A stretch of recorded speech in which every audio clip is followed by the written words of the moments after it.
autoridad. ¿Por qué? Porque el pentecostal puede subir al púlpito y decir, Dios me dijo. Y él puede comenzar a divulgar lo que él desea, como hemos mencionado en la primera clase. Había un pastor, por ejemplo, uno de los fundadores de ese movimiento, el Oral Roberts, él subió al púlpito y él dijo a su congregación, Dios me dijo que ustedes, la iglesia mía, tiene que darme $1,000,000. Y tienen un mes de poder hacerlo. Si no lo hacen, Dios me dijo que me iba a matar.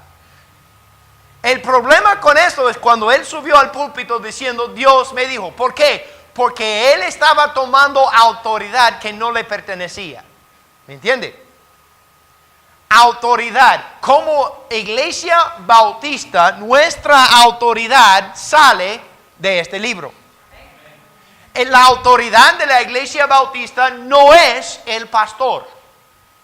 Gloria a Dios, tenemos un buen pastor. Pero él no es la autoridad de esta iglesia. La autoridad de esta iglesia descansa en los 66 libros de la Biblia. Si no está aquí, no es autoridad. ¿Me entiende? Obviamente Dios nos ha dado líderes para guiarnos, para ayudar, para administrar en la obra. ¿Por qué? Porque se necesita organización. La Biblia así lo dice. Y por eso seguimos el patrón bíblico. ¿Ok? Cuando los bautistas se van de esta Biblia, yo me voy de las bautistas. ¿Me entiende? Yo soy más biblicista que bautista. ¿Por qué? Porque aquí descansa la autoridad. ¿Me entiende? Por eso es importante este estudio de bibliología. ¿Por qué? Porque estamos hablando de la autoridad máxima de la iglesia y de la vida.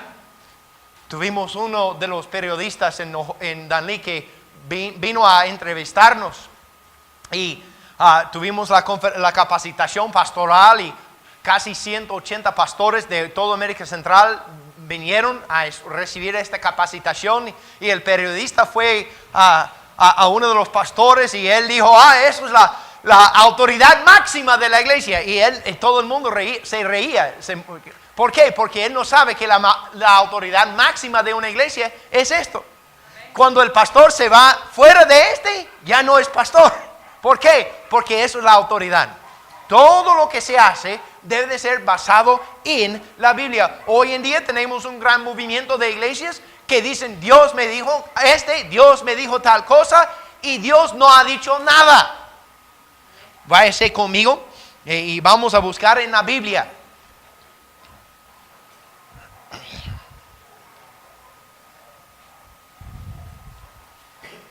Y vamos a buscar en el Antiguo Testamento, Ezequiel capítulo 13.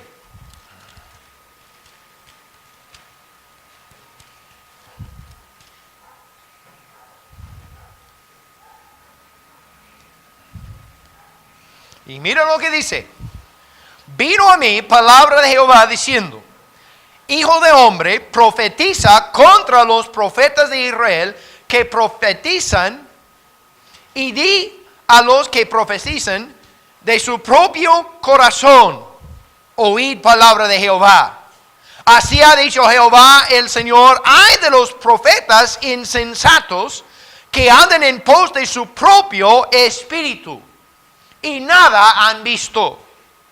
Como zorras en los desiertos fueron tus profetas, oh Israel. No habéis subido a las brechas, ni habéis edificado un muro alrededor de la casa de Israel para que resista firme en la batalla en el día de Jehová. Vieron vanidad y adivinación mentirosa. Dicen, ha dicho Jehová, y Jehová no los envió. Con todo, esperen que Él confirme la palabra de ellos. Y habéis visto visión vana y no habéis dicho adivinación mentirosa, porque dices Jehová, dijo Jehová, no habiendo yo hablado. Por tanto, así ha dicho Jehová el Señor, por cuanto vosotros habéis hablado vanidad y habéis visto mentira, por tanto he aquí yo estoy contra vosotros, dice Jehová el Señor. Mira, ten cuidado con los que dicen, Jehová ha dicho cuando no ha hablado nada. ¿Ok? El otro día estaban entrevistando, creo que fue por HCH o algo así. Y había como 1 hora, 2 horas dedicado al huracán Irma. Y estaban recibiendo llamadas del público. Y de repente llamaron personas religiosas. Diciendo, yo declaro en el nombre de Jehová que y apártense, Irma, y no pégase. Déjeme decirle, estos mentirosos no han visto las noticias de hoy. Este huracán barró todo lo que es Florida. Y ellos declararon que él no va a matar a nadie. Mira, han habido gente muerta. ¿Ok? Estos que han dicho Jehová iba a hacer tal cosa y Jehová no ha hecho nada. Son nada más que mentirosos. ¿Ok? Por eso es tan importante de dónde sale nuestra autoridad. Nuestra autoridad descansa en la Biblia. No descansa en el corazón del ser humano. Entonces tenemos que reconocerlo. Como bautista no creemos en lo que se llama la revelación extra bíblica. No lo creemos. Es uno de los grandes errores y prácticamente la base, el cimiento del movimiento pentecostal. Estos hombres adivinando, todo comenzó en los primeros, en 1900 hasta 1918, cuando las sectas falsas comenzaron a surgirse. Los mormones, los testigos, hasta los adventistas, adivinando la fecha de la venida del Señor. Todos tenían sueños que Jehová iba a venir y regresarse en dichas fechas, y nunca sucedió. Los testigos de Jehová anunciaron 7 veces en los primeros 10 años del siglo XX que Jesús iba a volver en 1904, 1907, 7 veces, y nunca volvieron. Nunca volvió Jesús. Por eso ellos creen en la revelación extra bíblica. Por eso la Atalaya, por eso el libro de Mormón, por eso los libros de los adventistas, que ellos toman de igual valor que la Biblia. Nosotros no creemos en la revelación extra bíblica. Y vamos a estudiar de esto esta noche.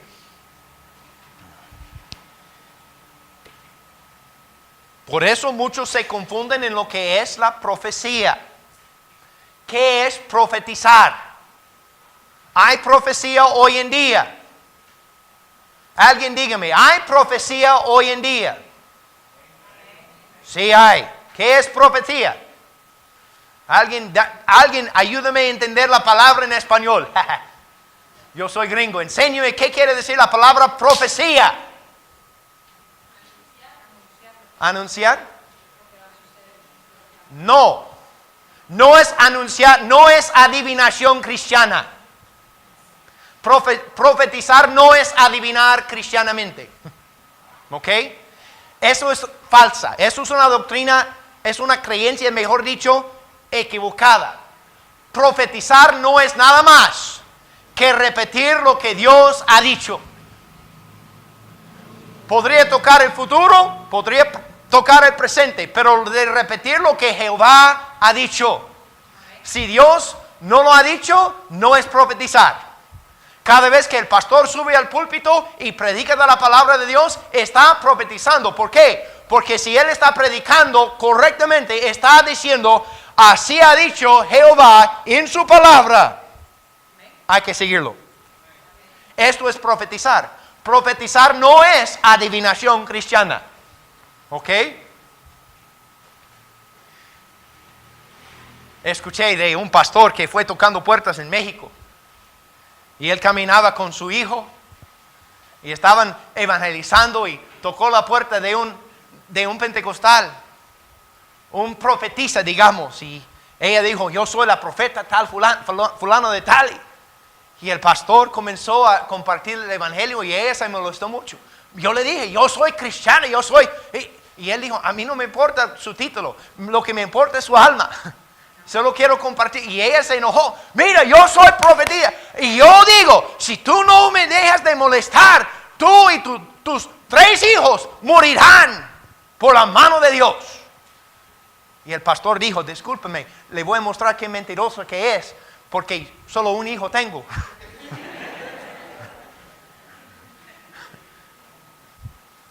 Entonces tenemos que reconocer, la palabra profetizar no quiere decir adivinar, quiere decir solo repetir lo que Dios ya ha dicho. ¿Ok? El profeta que profetizó algo que no fue según la palabra de Dios, y la gente se dieron cuenta, le podrían castigar con la pena de muerte. Mira, ¿cuántos pastores estarían muertos por haber profetizado cosas que nunca han sucedido? Más bien hay muchas personas hoy en día que no quieren nada que ver con una iglesia fundamental porque algún profeta o profetisa o un cristiano ha dicho algo que Jehová iba a hacer tal cosa que Jehová no hizo, ni lo hizo, ni lo dijo, y ya no quiere ni entrar en una iglesia. Tuvimos un vecino en la iglesia en Ojojona que estábamos animándolos para que fueran a la iglesia. La esposa cayó con cáncer y estaba casi inválida. No pudo ni levantarse de la cama y fuimos ahí para consolarla, y de repente vino una pastora. Dios le va a levantar y tú vas a ser fiel en el nombre de Dios. Y ustedes saben cómo oran ellos. Bien, para que todo el mundo escuche. Mira, emocionalmente le fue bien por 24 horas a esta mujer. Más bien hasta se levantó y estaba un poco dolorida, pero 3 días después murió. Esta familia jamás volvió a entrar en una iglesia evangélica. ¿Por qué? Porque esta pastora fue mentirosa. Dijo algo que Jesús no dijo. Y hay muchas personas que lo hacen. Hay muchas personas que lo hacen. Por eso, mira, nuestra autoridad descansa aquí. ¿Ok?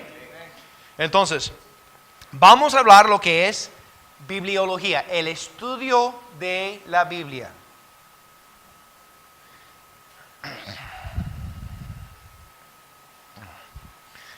Y vamos a hablar de 5 pilares o 5 fundamentos de este estudio.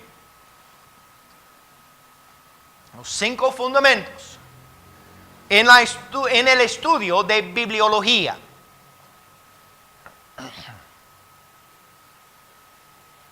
Vamos a hablar, número 1, de lo que es la revelación.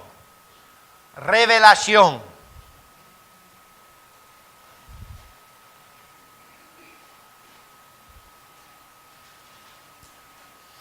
Vaya conmigo a 2 de Timoteo, capítulo 3. 2 de Timoteo, capítulo 3.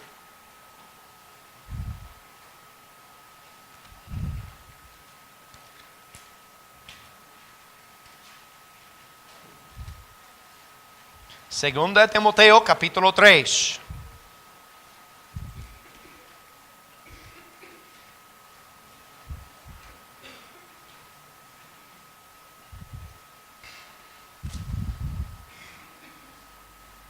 Okay. En versículo 16 nos contesta la pregunta: ¿por qué es la palabra de Dios nuestra autoridad? ¿Por qué es la palabra de Dios nuestra autoridad? Bueno, 2 de Timoteo 3:16 nos contesta esta pregunta. La Biblia dice: toda la escritura es inspirada por Dios y útil para enseñar, para redarguir, para corregir, para instruir en justicia, a fin de que el hombre de Dios sea perfecto, enteramente preparado para toda buena obra. Aquí la Biblia misma se declara de ser la autoridad. ¿Por qué? Porque es inspirada por Dios. ¿Ok? Segundo de Pedro, capítulo número 1. Segundo de Pedro, capítulo número 1.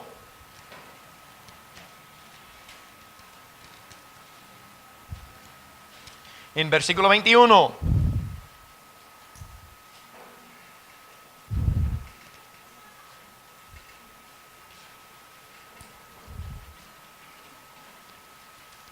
Mira lo que dice, porque nunca la profecía fue traída por voluntad humana. Acuérdese, profecía no es nada más que repetir lo que Jehová ha dicho. Y aquí la Biblia dice, no fue traída por voluntad humana, sino que los santos hombres de Dios hablaron siendo inspirados por el Espíritu Santo. Aquí podemos ver que la palabra de Dios es autoritativa. ¿Por qué? Porque es la misma palabra de Dios. Entonces, ¿qué significa la palabra revelación en este sentido? ¿Qué quiere decir la palabra revelación en ese sentido, en este contexto? Esto quiere decir, revelación es el acto por el cual Dios comunica la verdad al hombre. Es el acto por el cual Dios comunica la verdad al hombre que previamente era desconocida y que de otra manera nunca fuese descubierta. O sea, para que conociéramos a Dios, Dios tuvo o tiene que revelarse. ¿Me entiende? Yo tengo niños de 2 años, un par de gemelos. Yo tengo la capacidad y el talento de esconderme en la casa de tal forma que ellos jamás me pueden hallar, porque solo tienen 2 años. Si me quieren, yo tengo que revelarme a mí mismo para que me hallen, ¿me entienden? Así es Dios con el ser humano. El ser humano es como un niño que no conoce nada. Somos como infantes. Y si Dios no se revela, no lo podemos hallar. ¿Me entiende? Entonces, esta revelación dividimos en 2 categorías. Decimos que hay revelación general.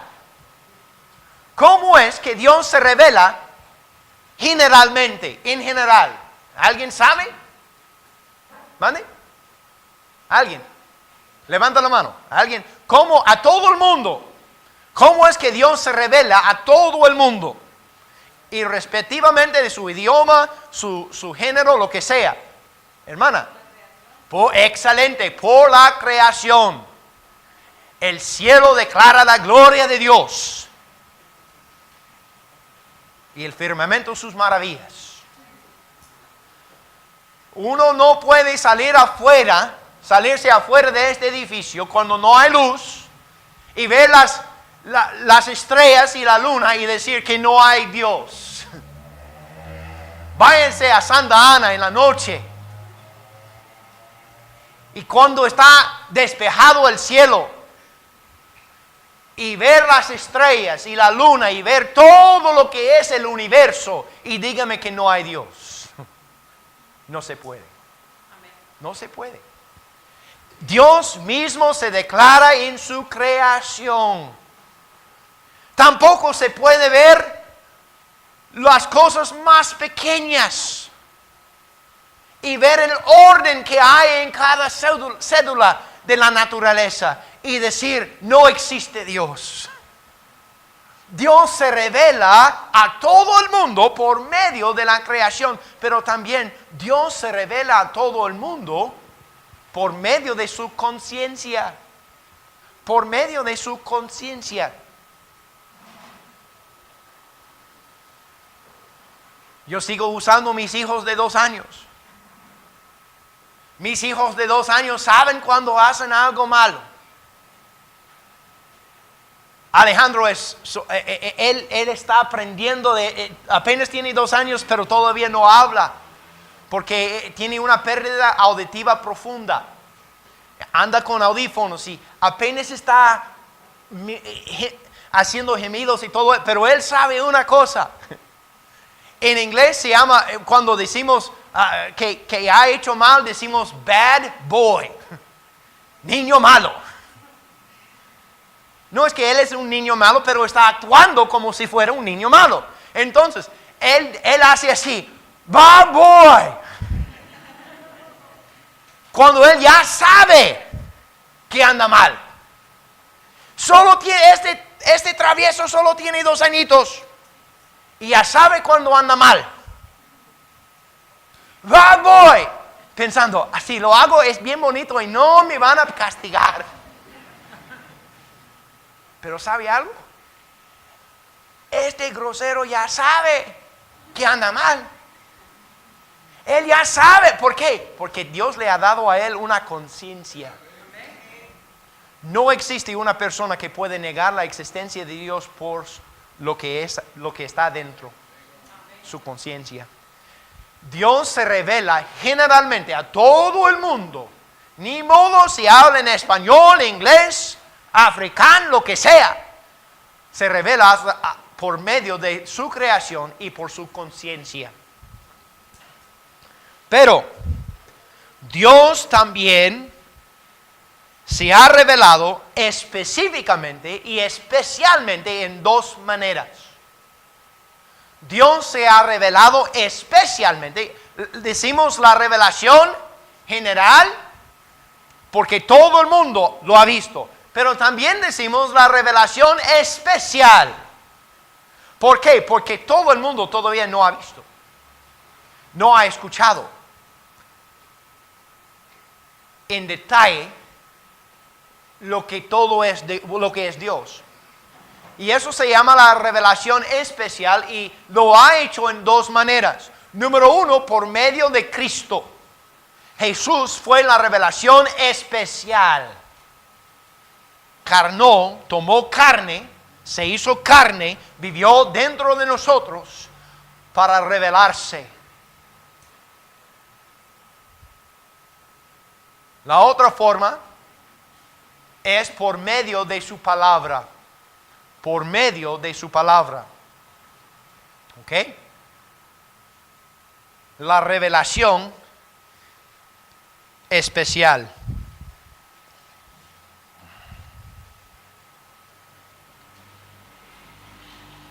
Entonces, tengo una pregunta. ¿Dios se ha revelado especialmente en español? ¿Sí o no? ¿Sí o no? Todos tienen miedo de contestarme. Los que dicen amén están equivocados.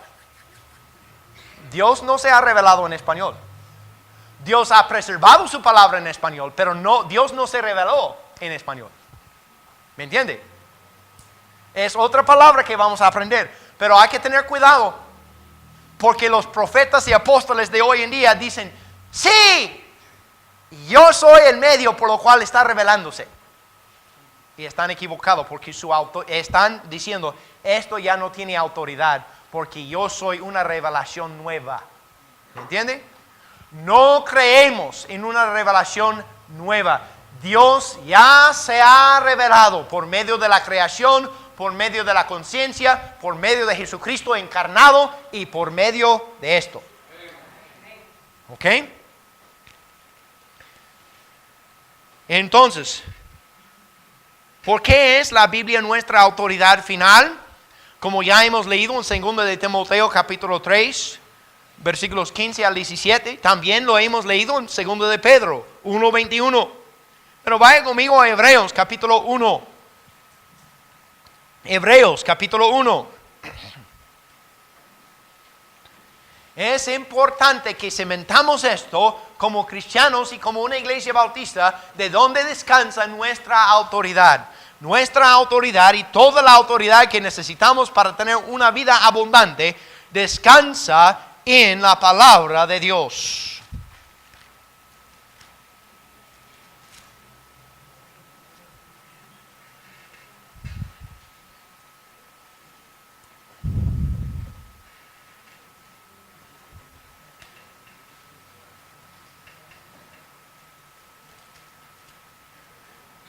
La Biblia dice en versículos del 1 al 3, dice lo siguiente: Dios, habiendo hablado muchas veces y de muchas maneras en otro tiempo a los padres por los profetas, en estos postreros días nos ha hablado por el Hijo, a quien constituyó heredero de todo, y por quien asimismo hizo el universo, el cual siendo el resplandor de su gloria y la imagen misma de su sustancia, y quien sustenta todas las cosas con la palabra de su poder, habiendo efectuado la purificación de nuestros pecados por medio de sí mismo, se sentó a la diestra de la majestad en las alturas.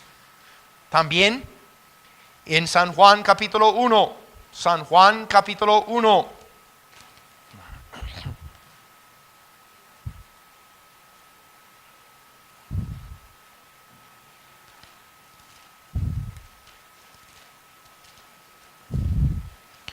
Muchas de las sectas falsas odian este pasaje de Escritura porque habla de Jesucristo, habla de la palabra de Dios siendo el verbo. Mira lo que dice la Biblia aquí del 1 al 4. La Biblia dice: en el principio era el verbo, y el verbo era con Dios, y el verbo era Dios. Mira, vamos a poner una paréntesis aquí. Los testigos de Jehová odian tanto este versículo que han tomado la Biblia y lo han vuelto a escribir de su propia manera, la traducción del Nuevo Mundo.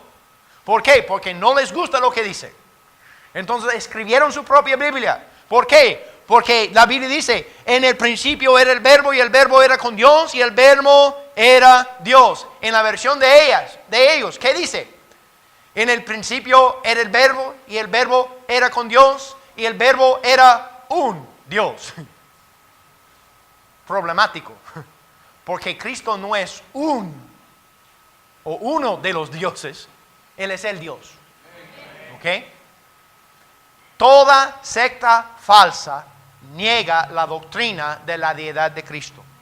Toda secta falsa niega la doctrina de la deidad de Cristo. Y en muchos casos, el mismo movimiento evangélico lo hace también. Cuando Jesús se convierte en mi mesero y mi siervo, Él ya no es soberano, ya no es Dios, es mi siervo, ¿me entiende? Cuando un ser humano tiene las ganas de mandar a Dios, diciendo Dios tiene que hacer tal y tal cosa, como por el tele y la radio dijeron, claro que Dios tiene que parar el huracán Irma.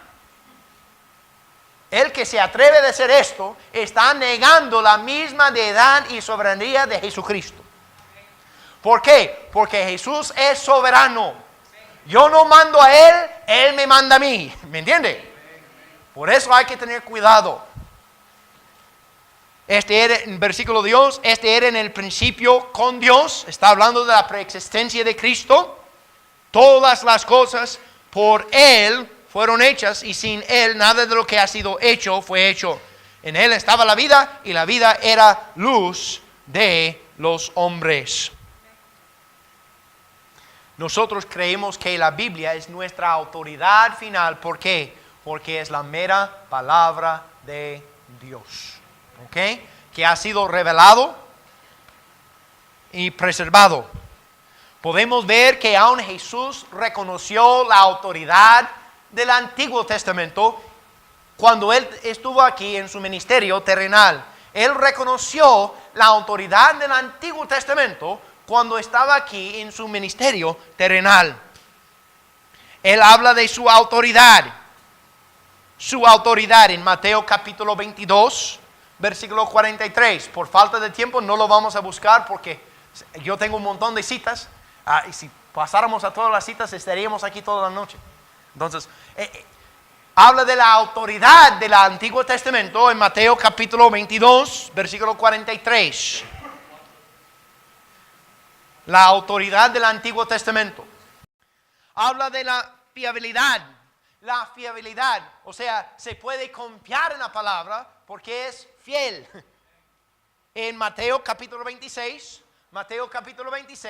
versículo 54.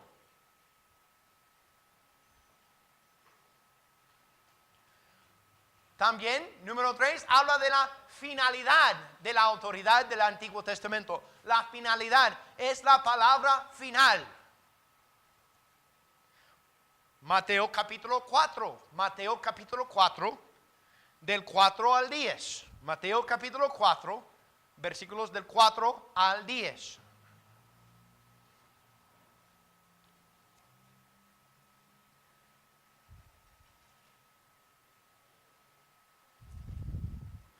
Número 4 habla de su suficiencia, que el Antiguo Testamento es suficiente en sí mismo.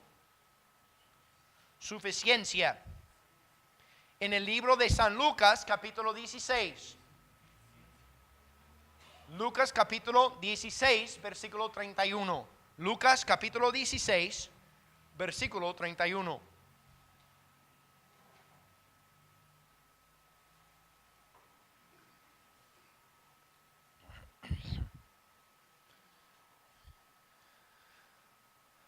Jesús también habló de su indestructibilidad. Eso es una palabra que me traba lengua para mí. Indestructibilidad, que no se puede destruirla. Ya me entienden. Indestructible. Mateo capítulo 5. Mateo capítulo 5. Versículos del 17 al 18.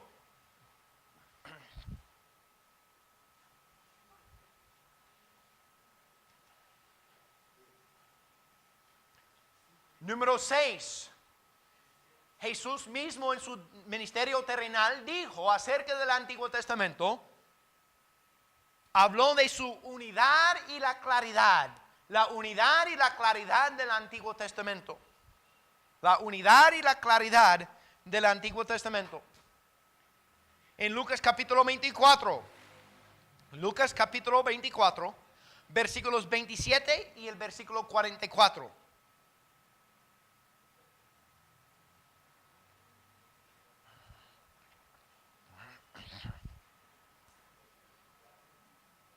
Lucas capítulo 24, versículos 27 y versículo 44. Su unidad y su claridad. Número 7. Habló de su valor histórico. Su valor histórico. Su valor histórico. Mateo capítulo 12, versículo 40. Mateo capítulo 12, versículo 40.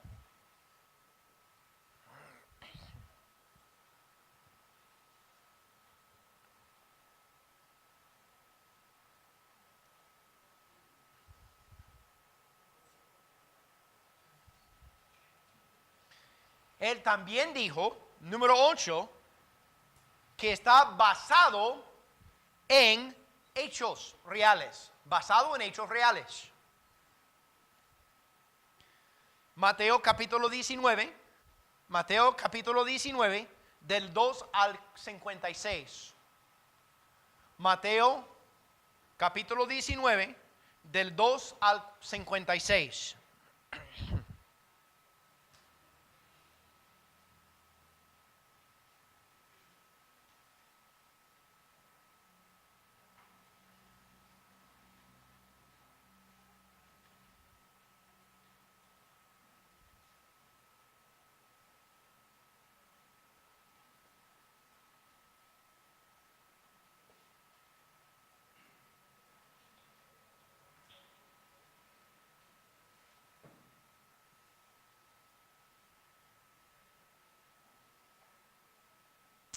Entonces, hemos hablado de la revelación. Eso es el número 1.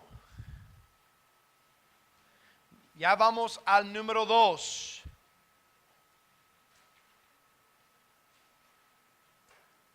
El pilar número 2 es la inspiración. La inspiración.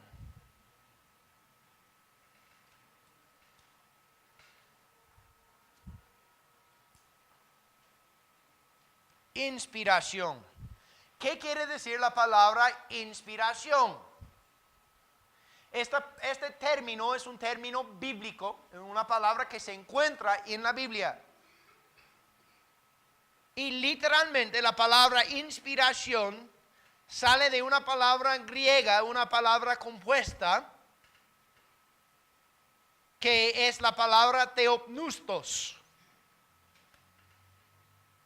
Theopneustos, ¿qué quiere decir esto?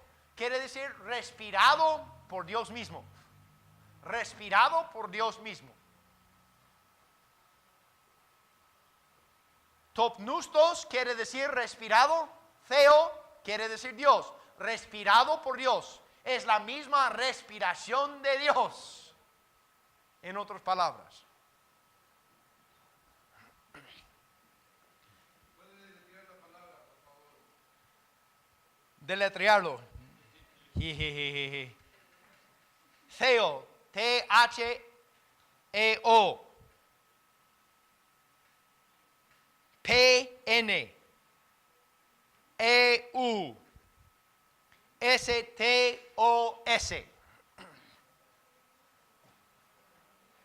Por eso digo, es una palabra griega.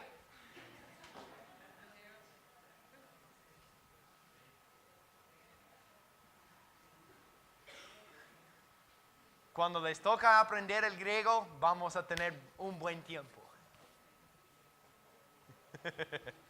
Theopneustos. ¿Ok?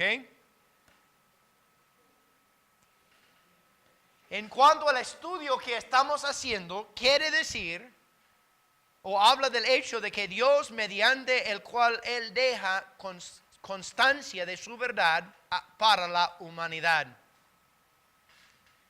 Y esto se dice en el mismo versículo que hemos leído, 2 de Timoteo 3:16. Toda la escritura es inspirada por Dios.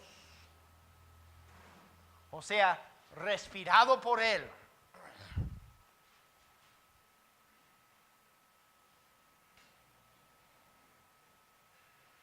¿Ok? ¿Cuál es la diferencia, pues, entre la revelación y la inspiración? ¿Ok?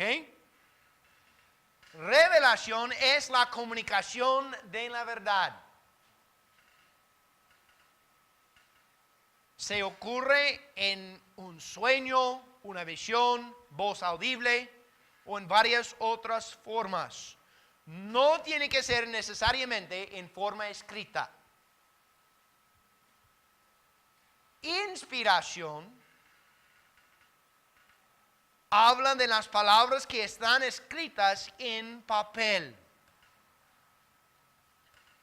Estos eventos o verdades que ahora son inspiradas, puede o no,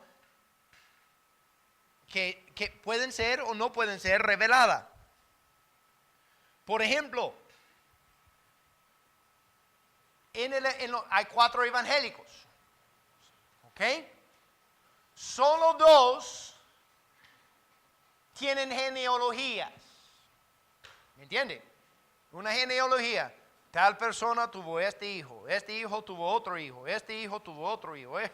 En Mateo hay 14 generaciones mencionadas en su genealogía. ¿Ok? Este no es necesariamente revelación nueva. ¿Por qué? Porque todos los judíos saben de las genealogías. Ellos pueden tomar su genealogía desde Adán y hasta hoy. ¿Por qué? Porque está escrito históricamente. ¿Ok? No es necesariamente una revelación nueva. Pero Dios inspiró al autor de Mateo y el autor de Lucas de ponérselos en sus escritos. Fue inspirado. ¿Ok? Otro paréntesis. ¿Por qué no en Marcos? ¿Por qué no en Juan? La verdad es, Juan tiene una genealogía. Pero en Marcos no. Eso es extra, no les voy a cobrar. Mateo fue escrito a los judíos para comprobar que Él es Rey de Reyes y Señor de Señores, a los judíos. Por eso Él comienza desde Abraham diciendo, Él es del linaje de Abraham. Uno por uno, mostrando, Él es digno de ser su rey. ¿Por qué? Porque Él es del tribu de Judá, de la casa de David. Comprobado. Lucas. El propósito de Lucas no fue para comprobar que es rey, sino para comprobar que es un ser humano. Por eso él comienza desde Abraham, desde Adán. Adán tuvo este hijo y este hijo hasta el final. Lucas quiere mostrar la humanidad de Cristo. Pero Marcos no tiene nada que ver con esto. Él no tiene ninguna genealogía. ¿Por qué? Porque el propósito de Marcos no fue demostrar la humanidad de Cristo, ni que es rey. Él le escribió para mostrar que Jesús es un siervo. Y a un siervo nadie le importa su genealogía. Es siervo. Son expandibles. Uno puede gastarlo y compra otro siervo. ¿Me entiende? Un siervo no tiene importancia histórica. Están ahí para servir. Juan, él tiene una genealogía escondida. ¿Por qué? Porque el propósito de Juan no es demostrar la humanidad, tampoco que es rey. Él tampoco quiere mostrar que es siervo. Juan quiere mostrar a Jesús como el Hijo de Dios. Por eso él dice, en el principio era el verbo. Un Dios no tiene genealogía porque no nace. ¿Me entiende? Por eso Juan no se lo pone. Siendo inspirado por Dios. Niño judío, ya va a saber. ¿Ok? Hay otro ejemplo.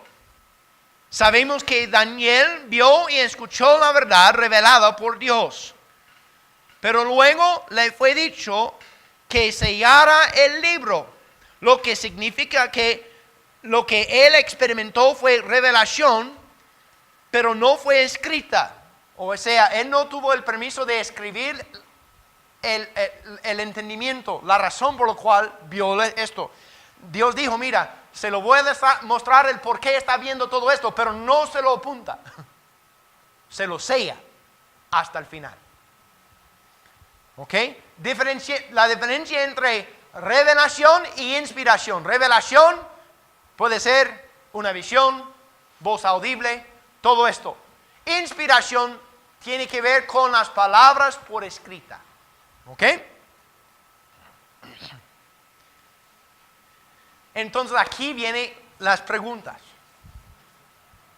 La pregunta. La pregunta es esto. ¿Qué inspiró Dios pues? ¿Las palabras? ¿Los pensamientos? ¿O las ideas de la Escritura? ¿Qué es que Él inspiró? ¿Palabras? ¿Ideas? ¿O principios?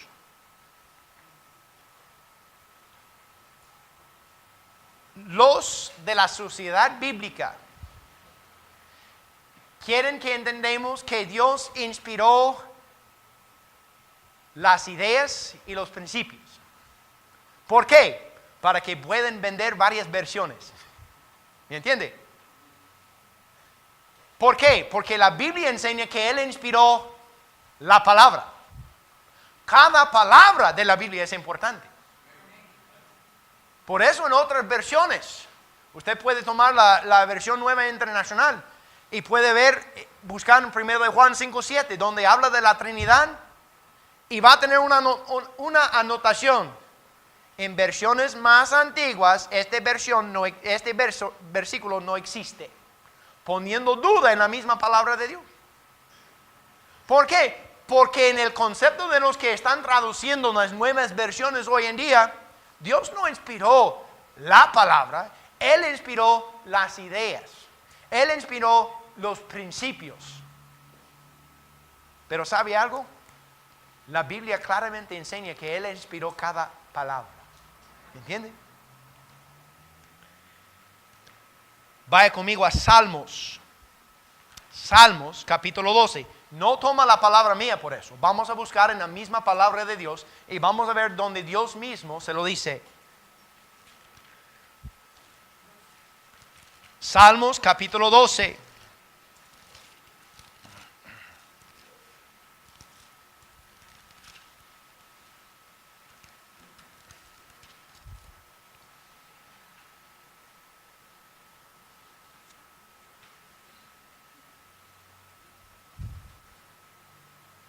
Ok.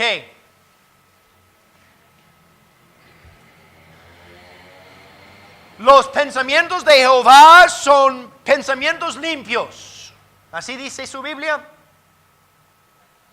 Como plata refinada en oro de tierra, purificado 7 veces. Versículo 6. Miren versículo 6. Los pensamientos de Jehová son pensamientos limpios. Así dice su Biblia. No. Las ideas de Jehová son ideas limpias. Dice su Biblia así. ¿Qué dice que son limpias? Ok, todos lean versículo 7 juntos. 1, 2, 3. Tú, Jehová, los guardarás de esta generación, los preservarás para siempre. Ok. ¿Qué es? ¿Qué fue inspirada? La palabra. ¿Ok? Dejamos esto bien claro. Aquí en este país de Honduras no es una controversia. Pero yo estudié el español en Costa Rica, en el Instituto de Idiotas, allá, no, de idiomas, perdón. Había 200 alumnos, entre comillas, tratando de confundirse en el español. En mi clase habían 12 personas, 12 hombres y mujeres de Dios. Yo era el único que usaba esta versión en Costa Rica. Ni los maestros que decían que eran cristianos ni usaban esta versión. ¿Ok? Todos decían, no, las palabras no son tan importantes, es el concepto que, ¿me entiende? Dios inspiró las palabras, ¿ok? Y eso vamos a ver la importancia de esto en un momento.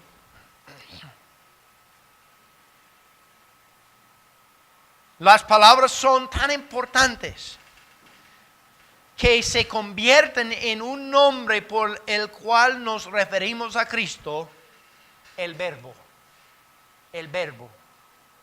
El verbo es una palabra que corresponde a acción. ¿Me entiende?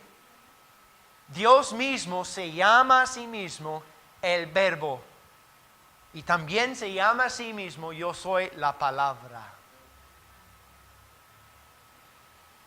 Entonces, tenemos un elemento humano en las Escrituras. ¿Por qué? Porque aunque Dios respiró su palabra, usó las manos y el estilo de cada autor distintamente en cada libro. ¿Sabe usted que eso es un libro milagroso? Fue escrito en por lo menos 3 idiomas. ¿Alguien sabe los 3 idiomas en los cuales la Biblia fue escrita? Ok. En el Antiguo Testamento, hebreo y un poco de arameo. Y el Nuevo Testamento en griego. Ok. Entonces, hoy en día lo quieren cambiar. Hay versiones que usan palabras hebreicas en el Nuevo Testamento cuando la Biblia nunca fue escrito en el Nuevo Testamento en hebreo. Fue escrito en griego. El mismo San Juan puso el nombre de Dios en griego, no en hebreo. Y hay iglesias pentecostales que han tomado, a mí no me conviene esto, yo quiero ponerlo en hebreo. Y ponen los nombres equivocados. ¿Por qué? Porque en la Biblia aún Cristo hablaba en griego. ¿Me entiende? Aquí, hoy en día, el lenguaje de negocios, si alguien quiere tener mucho éxito internacionalmente en negocios, en inglés, Pero si alguien quiere comer en Honduras, hay que hablar español. ¿Ok? Cristo hablaba en los dos, en varios idiomas. Él fue multilingüe. Él hablaba en hebreo porque así aprendió de su juventud, pero él tenía que hacer negocio y pagar sus tributarios y pagar el impuesto, y él tenía que hacerlo en griego. Entonces, cuando los autores del Nuevo Testamento escribió, Dios milagrosamente puso un idioma internacional, el griego, para que todos entendieran lo que él quería revelar al ser humano. Entonces, 3 idiomas. Fue escrita por lo menos 40 hombres distintos. Es interesante ver el carácter de cada uno de los autores, porque cada uno de nosotros podríamos mostrarnos algunas de esas características. Y muestra el perdón de Dios, porque algunos de estos autores mataron a gente, fueron homicidas, fueron mentirosos. Y hasta uno, mira los pentecostales, si uno niega a Dios no puede ser salvo. Entonces borra 1 y 2 de Pedro de su Biblia, porque él negó a Cristo, no una sola vez, sino 3 veces. Y nunca perdió la salvación. Cuando Cristo se levantó de los muertos, él dijo, búsqueme a los discípulos y a Pedro. Y él ya lo había perdonado. Entonces, aun negando a Cristo, no puede perder la salvación para alguien. ¿Por qué? Porque nadie me puede separar del amor de Dios. ¿Me entiende? Ay, yo podría predicar esto. En Filipenses Pablo dijo, yo tengo confianza en Él que tiene mi depósito y lo va a guardar hasta el día que Él venga. Es así. Alguien me mostró esto. Esto es de la Biblia en la cual yo predico. Pero cuando voy a los estados, yo lo dejo aquí para no perderla. ¿Por qué? Porque es una Biblia sumamente importante para mí. Entonces, cuando yo voy a los estados, yo digo, mira, guárdame la Biblia. Ok, pregunto, ¿puedo perder mi Biblia ahorita? ¿La puedo perder? No, no la tengo. Él la tiene. Ojalá que sea de confianza. Si no es, yo creo que sé dónde vive. No puedo perder lo que no tengo. Y la Biblia dice que nuestro depósito de salvación está en el cielo con Él. No podemos perder lo que no tenemos. ¿Me entiende? Y así es la salvación. Uno no puede perder lo que no tiene. Si usted es salvo, su depósito ya está ahí. ¿Me entiende? Ok, es otra predicación. Seguimos. Refleja diferentes estilos literarios. O sea, hay poesía, hay libros históricos, hay carta de amor.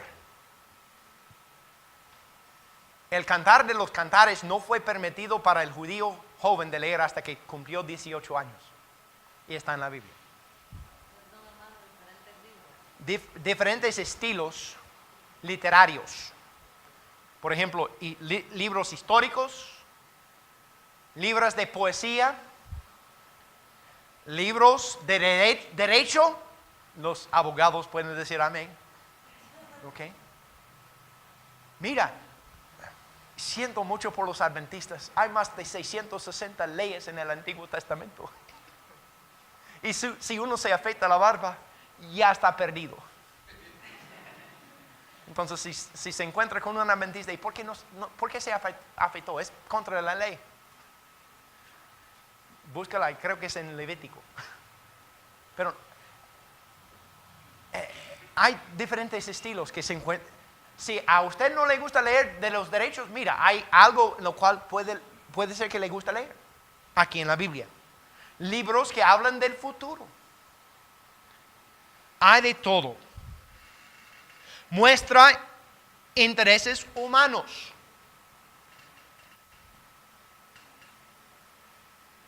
Muestra intereses humanos. También utiliza la memoria humana. Por ejemplo, el libro de Lucas. Lucas fue un médico. Él dijo en sus escritos de que él está escribiendo basado en sus investigaciones de los eventos pasados y de lo que otros cuentan. Entonces, él utiliza, por medio de la inspiración de Dios, una investigación de la memoria humana. ¿Ok?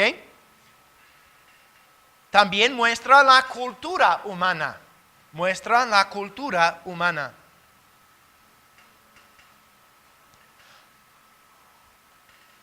Habla desde la perspectiva humana del observador.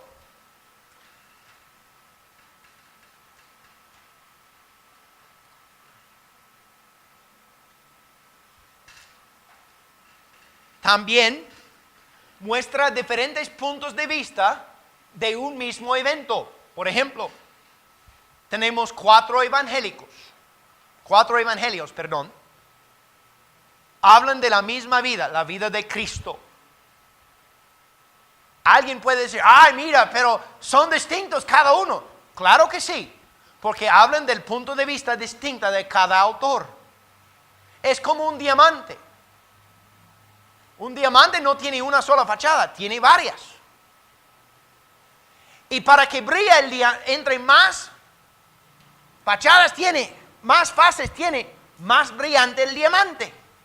Por eso Dios puso 4 evangelios, para que brille más la historia de Jesús.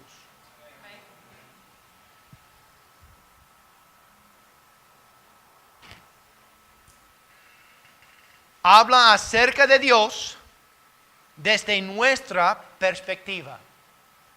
Habla acerca de Dios desde nuestra perspectiva.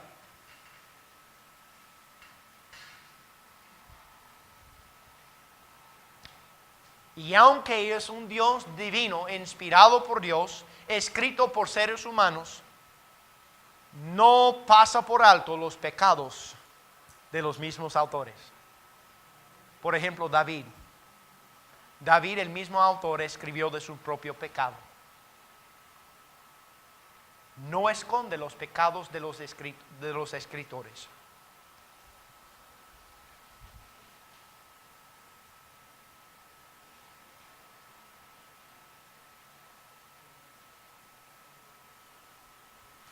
Podemos decir también que la inspiración de Dios es creíble. ¿Por qué? Por la arqueología. El testimonio de los arqueólogos pueden dar fe y constancia de que es fiel lo que la Biblia dice.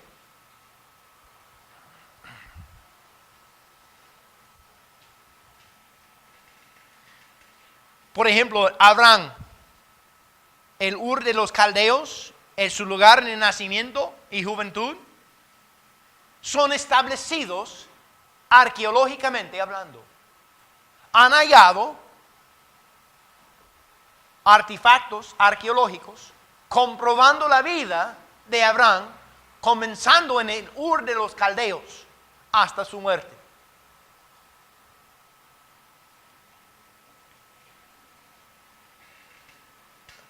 Pitón, por ejemplo, una ciudad que fue construida por Ramsés el II, los arqueólogos descubrieron las paredes de las casas que eran hechas de ladrillo, de los cuales eran expuestos al sol para secarlos.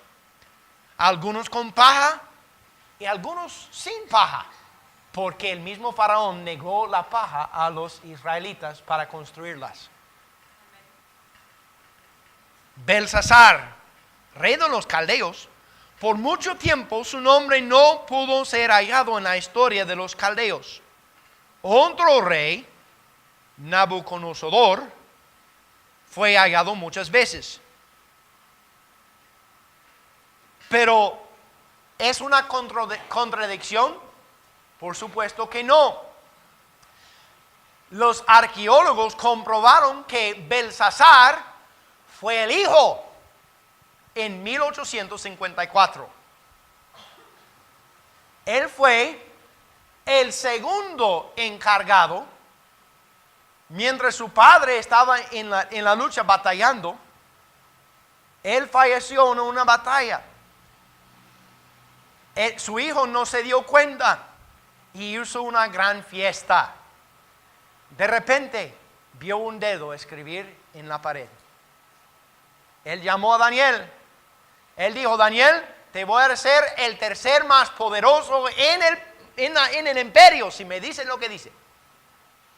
¿Por qué dijo el tercer más poderoso? Porque él mismo solo fue el número 2. Él no pudo subirle más alto que él mismo. Por eso él dijo el tercero. Y fue en esta noche que el rey Darío el Medo entró por bajo del muro y conquistó un imperio sin pelear.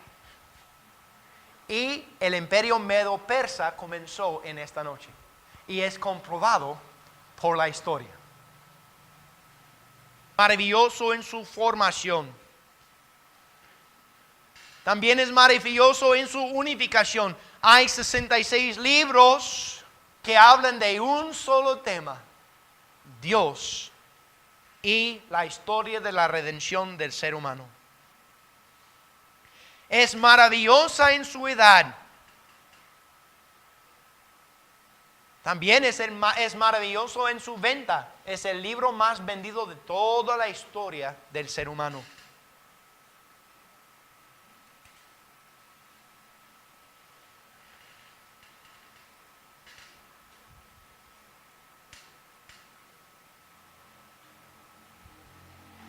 Es maravilloso en la profecía cumplida con respecto a la nación de Judía, con respecto a las naciones de los gentiles, con respecto a la profecía acerca del Mesías. La Biblia directamente confirma que es la palabra de Dios en 1 Tesalonicenses capítulo 2, versículo 13. 1 Tesalonicenses capítulo 2, versículo 13. Por lo cual también nosotros sin cesar damos gracias a Dios de que cuando recibisteis la palabra de Dios que oísteis de nosotros, la recibisteis no como palabra de hombres, sino según es en verdad la palabra de Dios, la cual actúa en vosotros los creyentes. La Biblia se declara a sí mismo de ser la palabra de Dios. ¿Ok?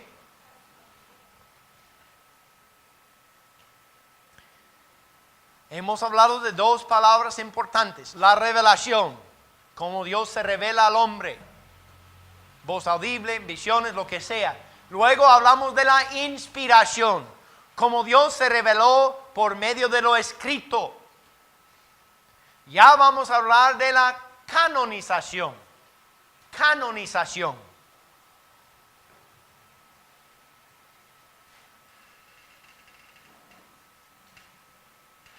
¿Qué quiere decir la palabra canon? ¿Ok? La palabra canon, en la palabra canonización, quiere decir regla. Regla. Hay otros libros religiosos que hablan acerca del Dios de Israel, pero no están incluidos en la Biblia. Más bien los católicos en el año 600 y algo añadieron algunos libros que no fueron incluidos. Se llama la apócrifa. ¿Por qué no creemos en esto? Porque no cumple con la regla. Hay ciertas reglas que tiene que cumplir un libro religioso para ser recibido por los cristianos. ¿Ok?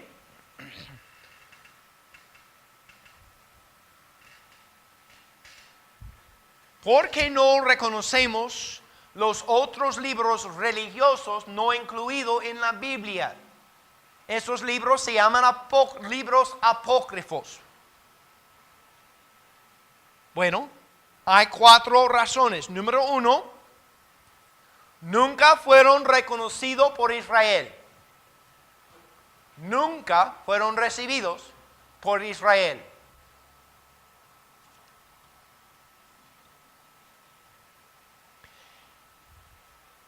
O sea, Israel reconoció como Antiguo Testamento. La verdad es que ellos no tienen Antiguo Testamento porque no quieren reconocer el Nuevo Testamento. ¿Me entiende? Ellos no creen en Cristo. Pero Israel sí reconoció el Antiguo Testamento tal y como lo tenemos hoy en día, de Génesis a se me trabó la lengua. Malaquías. Un poco antes de Jesucristo. Ellos tuvieron la canonización del Antiguo Testamento. O sea, la regla. Ellos pusieron reglas por lo cual un libro, un texto religioso fuese incluido en lo que es la palabra de Dios. Número 2. Nunca fueron reconocidos por Cristo. Lucas capítulo 24, versículo 44.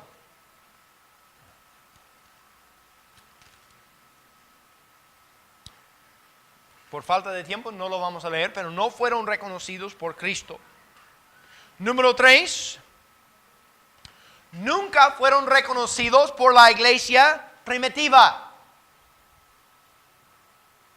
Nunca fueron reconocidas por la iglesia primitiva. No estoy hablando de la iglesia católica, que comenzó más o menos en 300.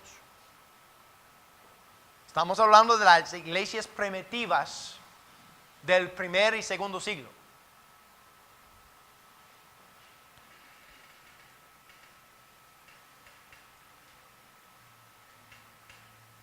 Y estos libros en muchos casos contienen doctrina falsa. Doctrina falsa. Algunos libros tienen valor histórico, pero no tienen valor religioso porque en cuanto a las doctrinas hablan de doctrina falsa. Por ejemplo, los Macabeos, primero, segundo, tercero y cuarto de Macabeos. Tienen algo de valor histórico, aunque algunos de los eventos fueron mal interpretados por los autores. Pero tienen algún valor histórico porque los contemporáneos de Cristo reconoció algunos de los escritos de ellos diciendo esto históricamente es correcto en muchos aspectos, pero tienen algunos errores. Por eso nunca fueron recibidos, pero es bueno si alguien está estudiando esta época de la historia judaica. ¿Me entiende?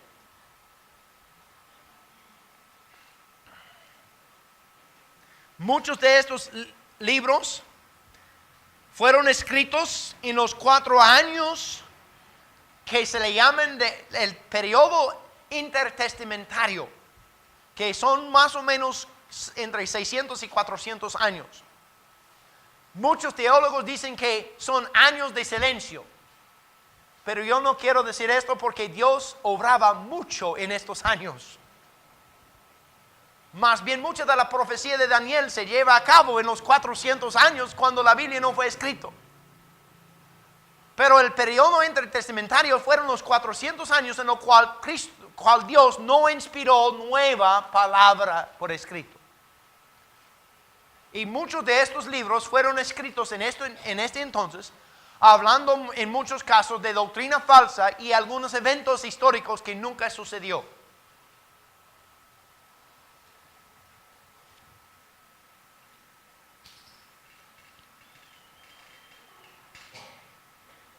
¿Ok? Hay algunos libros que están en la Biblia que habían algo de debate en el principio, y vamos a estudiar esto más al profundo, pero se le voy a dar algunos ejemplos. Por ejemplo, el libro de Hebreos. En los primeros 4 siglos había un pequeño de debate a ver si incluía este libro o no. ¿Por qué? Porque ningún escritor humano es mencionado. También Santiago, el libro de Santiago fue debatido un poco porque a primera vista va en contra de algunas de enseñanzas de Pablo. La fe sin obras es muerta. Pero Santiago no está hablando del punto de vista de Cristo. Él está hablando del punto de vista de nuestra. Por ejemplo, si yo veo a alguien que dice es cristiano y nunca se halla en la iglesia, nunca van a los cultos, no sabe vivir como cristiano, yo voy a decir, esta fe no vale. ¿Me entiende? No estoy juzgándolo diciendo él no es salvo, estoy diciendo, en mi opinión, ni es salvo porque no actúa como un cristiano. Así está diciendo Santiago. Cuando el mundo nos mira a nosotros y nosotros decimos que tenemos fe y no lo mostramos por obras, nuestra fe es en vano. ¿Por qué? Porque la fe que no cambia mi vida puede ser que ni puede cambiar mi destino. ¿Entiende? Una persona salva cambiará su forma de actuar. Eso es otra predicación. Algunos discutían la autoridad del libro de Apocalipsis, porque mencionaba un reinado de 1000 años.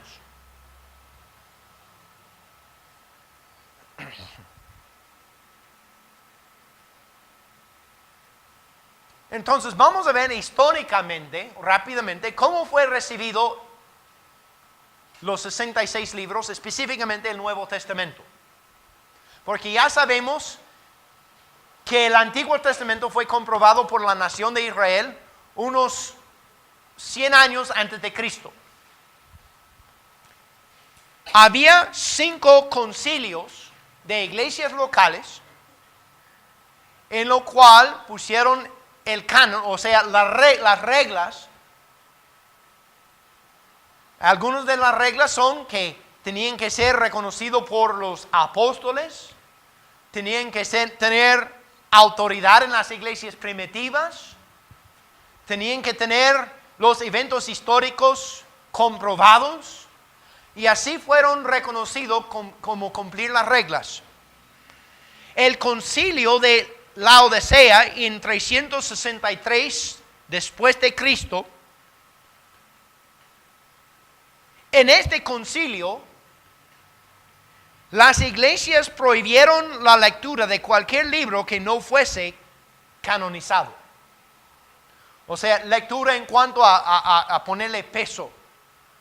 No estamos hablando de libros de ficción, estamos hablando de libros que tienen autoridad.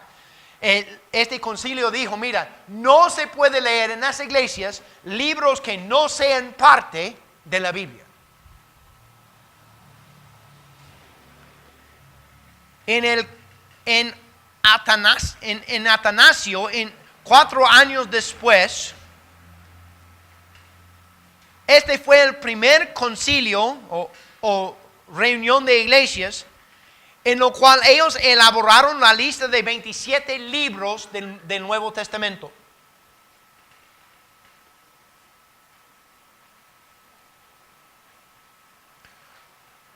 Casi 30 años después, en 393 después de Cristo, en el concilio de Hipnoa con H, ellos confirmaron los 27 libros del Nuevo Testamento que se encuentran en nuestra Biblia hoy en día. En el concilio de Cartago, 4 años después, en 397, se reafirmó que solo el Nuevo Testamento pudo ser leído en las iglesias locales.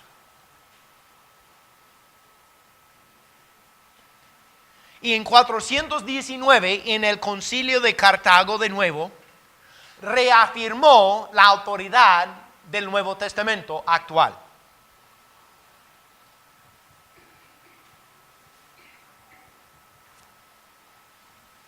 Tengo que correr, ustedes van a tener que escuchar rápidamente para terminar a tiempo.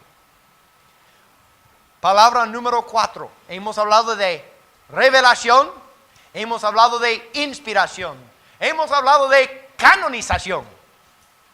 Ya hablaremos de iluminación. Iluminación.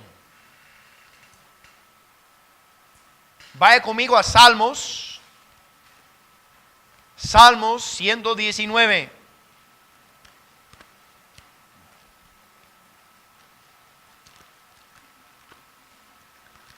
Salmos 119.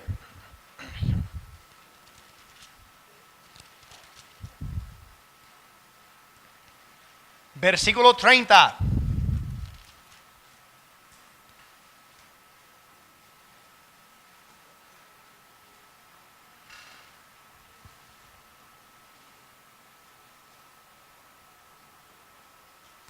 La Biblia dice, escogí el camino de la verdad, he puesto tus juicios delante de mí. La Biblia aquí está hablando de que es un camino delante de nosotros. La Biblia también dice en 1 Corintios que el hombre natural no puede percibir las cosas del Espíritu porque son espirituales.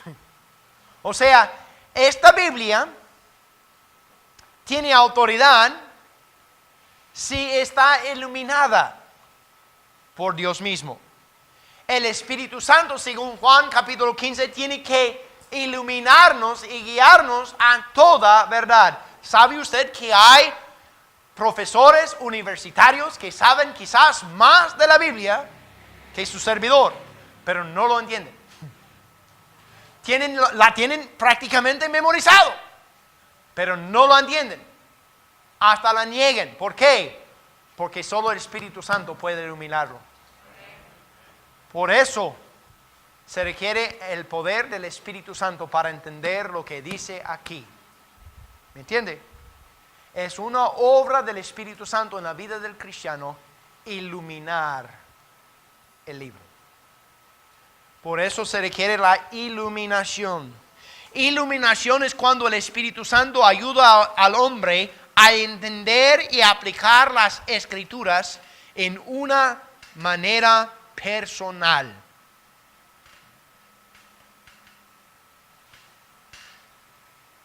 Iluminación no es lo mismo que la revelación. Tampoco es la iluminación no es inspiración. Iluminación es cuando Dios, a través de su Espíritu Santo, permite al hombre entender lo que ha sido revelado y escrito.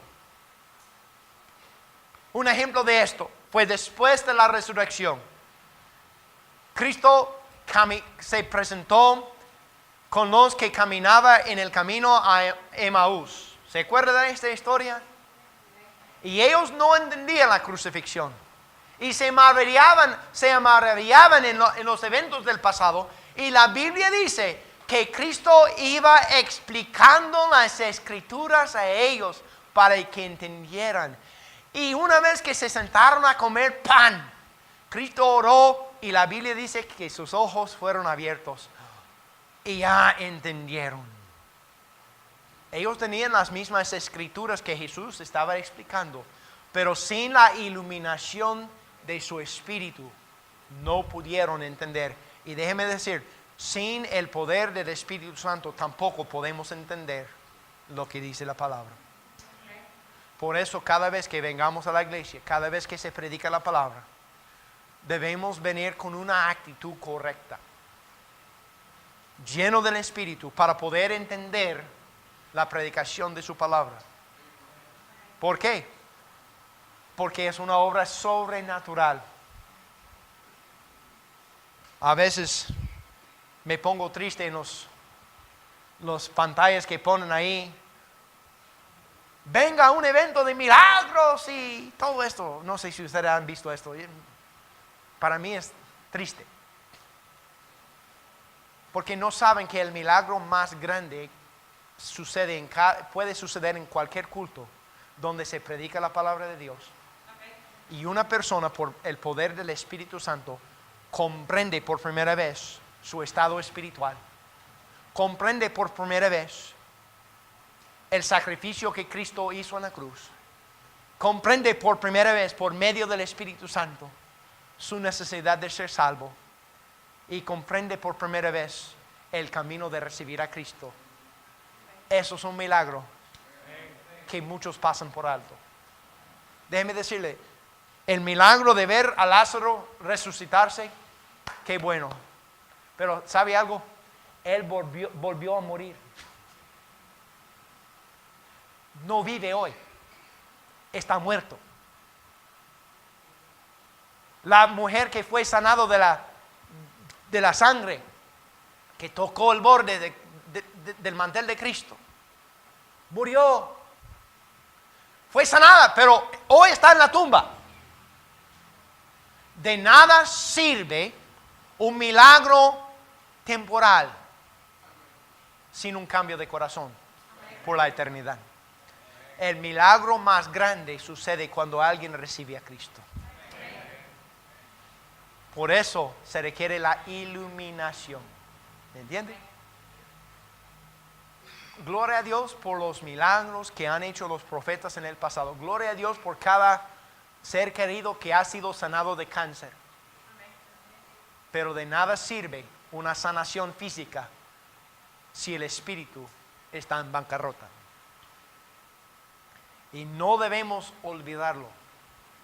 El milagro más grande que Dios quiere ver en el templo bautista del Calvario es la salvación de Tegucigalpa. Y eso puede suceder en cualquier momento. El mundo ha de ver lo que una iglesia 100% entregada al Espíritu Santo puede hacer bajo el poder del Espíritu Santo. Y no estoy hablando de un pastor con mal aliento haciendo desmayar la mitad de la congregación. Estoy hablando de vidas transformadas por el poder del Espíritu Santo, porque han sido iluminados a lo que dice la palabra. ¿Me entienden? Autoridad, la Biblia. No creemos en la autoridad extra bíblica, en la revelación extra bíblica. Esta es todo lo que necesitamos. La otra semana vamos a hablar de la preservación, pero también vamos a tener un pequeño examen. Bueno, pongámonos en pie.